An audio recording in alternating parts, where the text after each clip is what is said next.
This high-tech, low-cost flight simulator offers pilots a virtual reality hands-on training experience.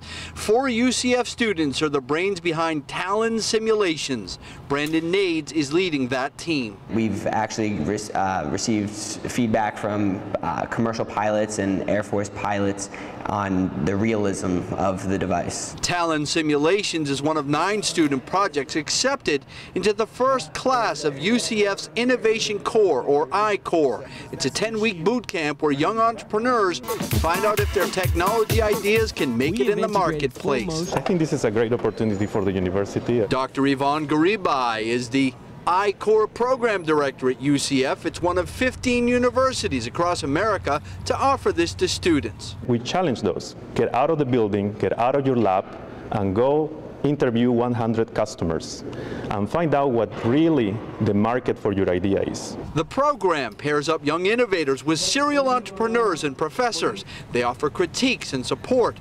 The goal is to get research out of labs and into the marketplace to create jobs. Show them more than one figure, 3, 4, 5 figures, to show what is a communication system. Dr. Issa Batarse has been a UCF professor since 1991.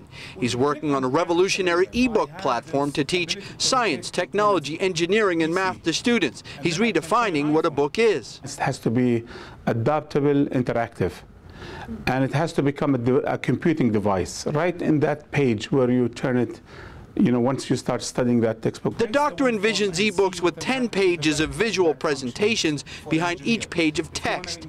He thinks I-Core can help him sell his technology to other universities. To do that, the I-Core program will allow me to be able to understand the customer side, understand how do you really look at those channels. Being part of the I-Core program is a once-in-a-lifetime opportunity. I-Core at UCF kicks off this week. Keith Landry, Fox 35 News.